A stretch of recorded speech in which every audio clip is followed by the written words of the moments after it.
I often say, I remember when I was a parent of young children, feeling very self-conscious in worship because children like to talk and sing and stomp and clap. It's a joyful noise. And think of what we would have missed this morning without those beautiful voices. Let us pray.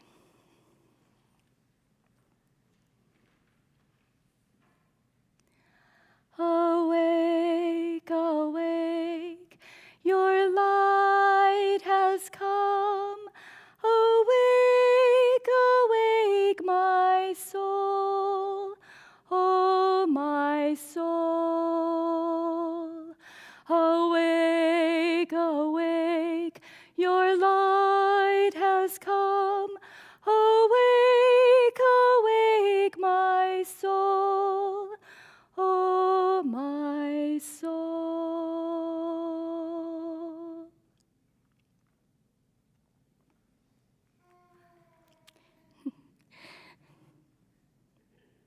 Images of mangers and babies this season remind me that being a parent is never easy. Did you ever see that cartoon? It's a picture of Mary, and it's captioned, "It sure wasn't easy being the mother of Jesus." She's holding a handwritten note, and it says, "Dear Mom, gone to the wilderness with Satan for 40 days to be tempted. Don't worry, XOJ." When I gave birth to my first son, someone gave me a card that said, "To become a parent means to forever wear your heart outside your body." I think that is true whoever and whenever we love deeply. When we say yes to love, we make ourselves blessedly vulnerable. Both passages we heard today from Isaiah and from Mary's Magnificat, both are bold, prophetic voices in a vulnerable time. There is a broken world in need of recalibration for justice and peace. The Magnificat, which we heard from the Luke reading, is Mary's yes to God. In her yes, there is action and the beginning of reversal of social order. Mary is all in.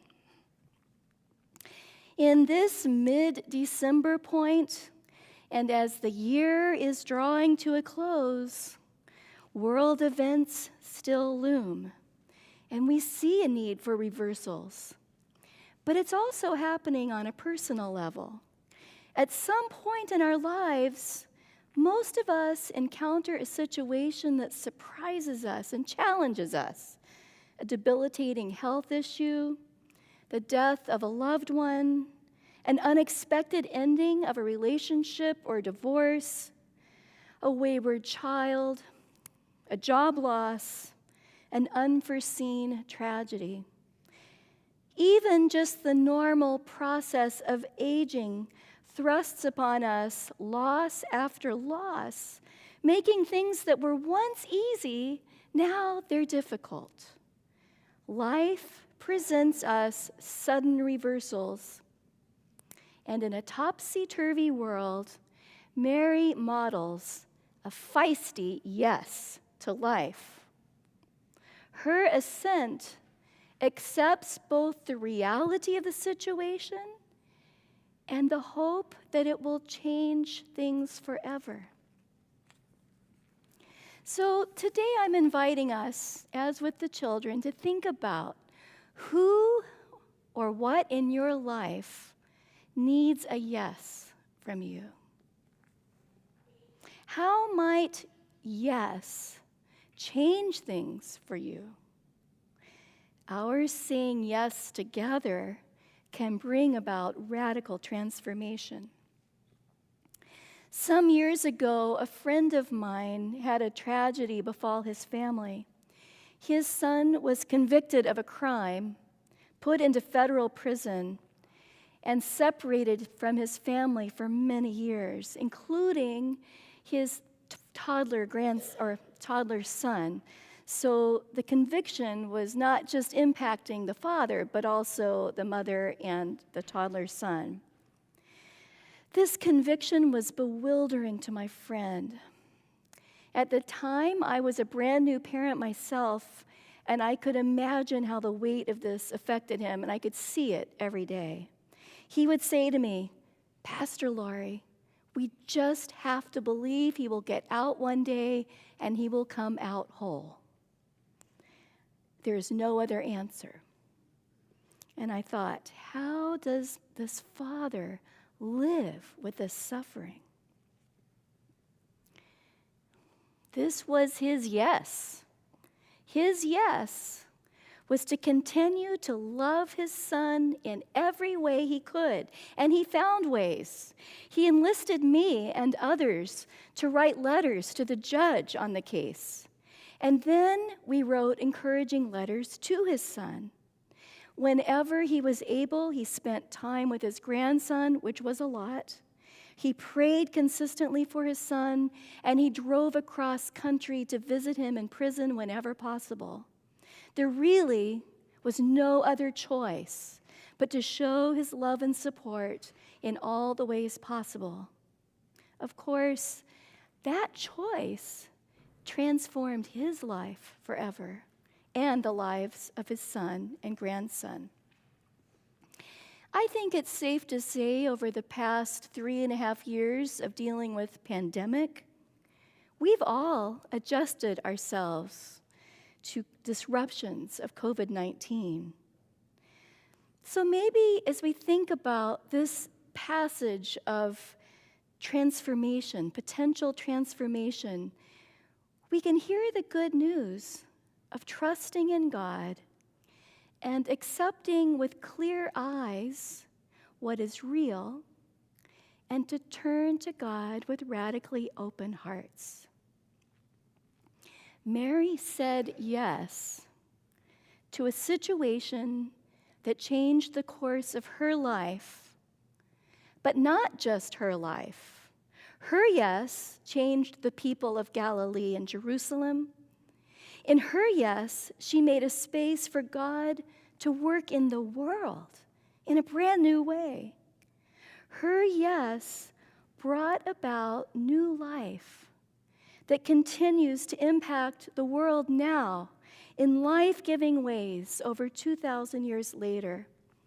And that just makes me wonder, what might St. Andrew say yes to that will impact this community in a lasting way? And who or what needs a yes from us? A clergy friend of mine has a young adult daughter. Her name is Molly Grace. Molly is a talented musician, soloist, music teacher. She was first diagnosed with breast cancer at age 29. Now, I have never met Molly in person, but I know of her because of a project she began when she first started receiving chemotherapy. She couldn't choose not to have cancer, but she found a way to deal with her cancer journey with a positive spirit. So I recommend looking for The Unsinkable Molly Grace on YouTube. If you want to laugh and be uplifted, look for The Unsinkable Molly Grace. She posts campy videos of herself receiving chemotherapy, and here's what she does. She lip syncs to musicals, musical theater, and theme songs. She's performed everything from the iconic Daddy Warbucks from Annie, bald, to singing Hakuna Matata as Timon, to Maurice Chevalier, Life is Just a Bowl of Cherries, to Beautiful by Carole King, even as Harry Potter in High, High Hopes. Her mission is to share her journey in such a way that educates and uplifts people. Now, during this cancer journey, which has been long, she dated and married the love of her life, and she continues to teach and sing. Molly says, "You lose so much control when you're a patient. You lose control over your schedule, your body, your finances. The things you can control become very important to you." She jokes that she has attention deficit disorder, and that feeling scared or worried for too long would just be too boring. So she organizes her costumes, plans her props, memorizes show tunes, with each video more spirited than the last.